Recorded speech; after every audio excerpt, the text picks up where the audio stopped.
bon dia vaig rebre un avís de l'Ajuntament que el secretari, que en aquells moments era el senyor Satorres, em volia veure.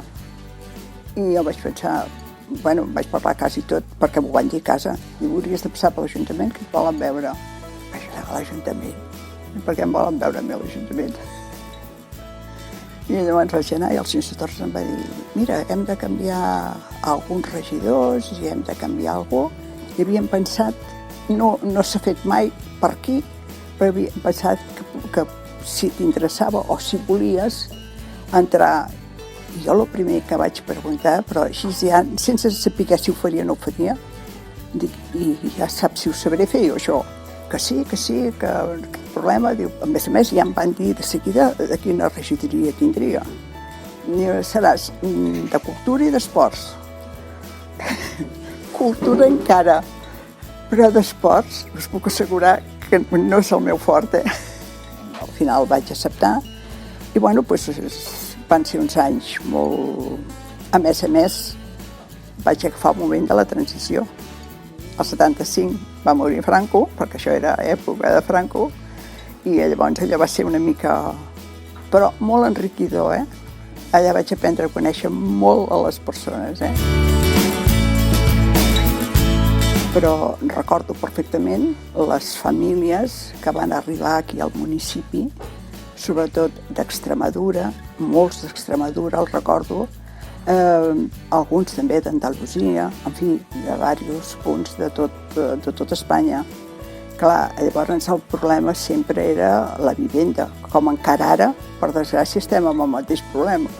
Jo visc a Òdena, però visc una mica apartada del municipi. Ara no, ara ja és al mig, però en aquells anys representa que vivíem apartats.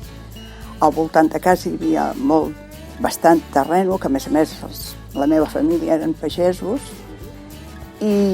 però el meu avi tenia aquella mentalitat que a prop de casa poca gent, com menys millor. Ell ja estava bé sol, com més sol, més bé.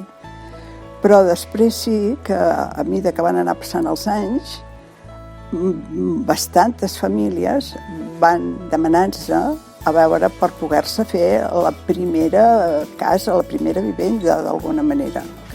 Assensàvem les terres. Era un tros de terra que se'ls donava. I aquelles famílies, jo recordo que venien a casa, no sé si cada mes o cada 2 mesos, a portar